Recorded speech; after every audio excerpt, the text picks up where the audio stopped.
അപ്പോൾ ഇന്നത്തെ ഉച്ചയൂണ് നോക്കിയാലോ. എല്ലാവരെ പോലെ തന്നെ ഞാനും മുന്നേ തലേ ദിവസമേ ആലോചിക്കുമായിരുന്നു നാളെ എന്തുണ്ടാക്കാമെന്ന്. ഇപ്പം അങ്ങനെ ആലോചിക്കാറില്ല. രാവിലെ എണീച്ച് വന്ന് ബ്രേക്ക്ഫാസ്റ്റ് കഴിച്ച് കഴിഞ്ഞാൽ എന്ത് വെജിറ്റബിളാണോ കൂടുതലിരിക്കുന്നത് ഇല്ലെങ്കിൽ ചീത്തയായി പോകുമെന്ന് തോന്നുന്നത് അതെടുത്തിട്ടായിരിക്കും അന്നത്തെ ഫുഡ് ഉണ്ടാക്കൽ. ഇന്ന് നോക്കിയപ്പോഴത്തേക്ക് മത്തങ്ങ ഇരിപ്പുണ്ടായിരുന്നു. അപ്പോൾ പിന്നെ വിചാരിച്ച് മത്തങ്ങ എരിശ്ശേരി ഉണ്ടാക്കാൻ വിചാരിച്ചു. അങ്ങനെ പിന്നെ എരിശ്ശേരി ഉണ്ടാക്കാൻ വേണ്ടിയിട്ട് പയറും കുറച്ച് പെരുമ്പയറും ചെറുപയറും കൂടെ ഒത്തിട്ട് ഞാൻ എരിശ്ശേരി ഉണ്ടാക്കി. അങ്ങനെ പിന്നെ എരിശ്ശേരിക്ക് വേണ്ടതും കുക്കറിൽ വെച്ചിട്ട് തോരത്തിന് വേണ്ടി പാവയ്ക്ക ഉണ്ടായിരുന്നു. പാവയ്ക്ക തോരൻ വയ്ക്കാൻ വേണ്ടി അതും ഗ്യാസിൽ വെച്ചിട്ട് ഞാൻ വിചാരിച്ചു ഇന്ന് അടുപ്പ് കത്തിക്കാമെന്ന്. ഇന്ന് കൂടെ സിസ്റ്റർ ഉള്ളതുകൊണ്ട് നിന്ന് ചെയ്യാൻ ടൈമുണ്ട്. സാധാരണ നിന്ന് ചെയ്യാൻ സമയം കിട്ടാറില്ല. ഞാൻ മോളുടെ പിറകെ ഓടിയിട്ട് വരുമ്പോഴത്തേക്കും ഞാൻ കത്തിച്ച് അടുപ്പ് അണഞ്ഞിട്ടുണ്ടാവും. അതുകൊണ്ട് എപ്പോഴും മറന്നു പോകും.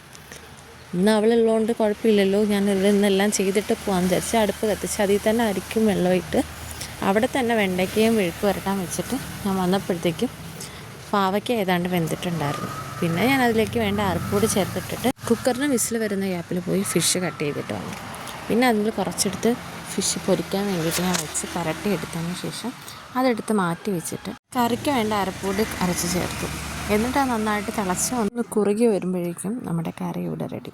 അപ്പോൾ ഇന്ന് ഇത്രയേ ഉള്ളൂ. ബൈ ബൈ, സീ യു, നാളെ കാണാം.